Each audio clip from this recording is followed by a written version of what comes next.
স্বনির্ভরতার লক্ষ্যে অভিনগর হিন্দি স্কুলে বিশেষ উদ্যোগ। 6 আগরতলার উদ্যোগে 150টি বিপিএল পরিবারের হাতে তুলে দেওয়া হলো সেলাই মেশিন। স্বনির্ভরতার পথে আরও এক ধাপ এগিয়ে যাওয়ার লক্ষ্যে অভিনগর হিন্দি স্কুলের আয়োজিত এই বিশেষ কর্মসূচিতে উদ্যোক্তাদের দাবি, আর্থিকভাবে পিছিয়ে থাকা পরিবারগুলিকে স্বনির্ভর করে তুলতেই এই উদ্যোগ নেওয়া হয়েছে।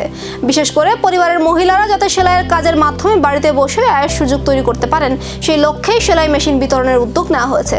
অনুষ্ঠানে উপস্থিত ছিলেন আগরতলা পুর নিগমের মেয়র দীপক মজুমদার, মন্ত্রী টিঙ্কু রায় এবং বিধায়িকা পাপিয়া দত্ত সহ অন্যান্য বিশিষ্ট ব্যক্তিরা। তাদের উপস্থিতিতে উপভোক্তাদের হাতে একে একে তুলে দেওয়া হয় সেলাই মেশিন। শুধু সহায়তা নয়, এই ধরনের উদ্যোগের মাধ্যমে পরিবারগুলির হাতে আয়ের একটি নতুন পথ তৈরি হতে পারে বলে মনে করছেন সংশ্লিষ্টরা। দেখুন, আমরা চাই আমাদের পার্টি বলুন, আমাদের সরকার বলুন, এই যে ট্রিপল ইঞ্জিনের সরকার আমরা বলি, সেটা কেন্দ্রে হোক, রাজ্যে হোক, বিভিন্ন পঞ্চায়েত বডিতে হোক, আমাদের সরকারের একটি লক্ষ্য যে প্রান্তিক ব্যক্তির বিকাশ।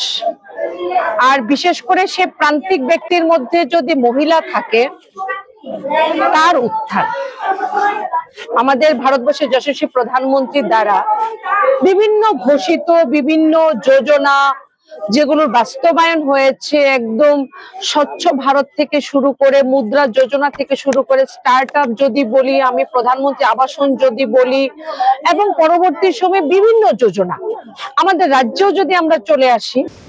সহায়তার এই মেশিন কতটা বদলাবে 150 পরিবারের ভবিষ্যৎ, এখন নজর সেদিকেই।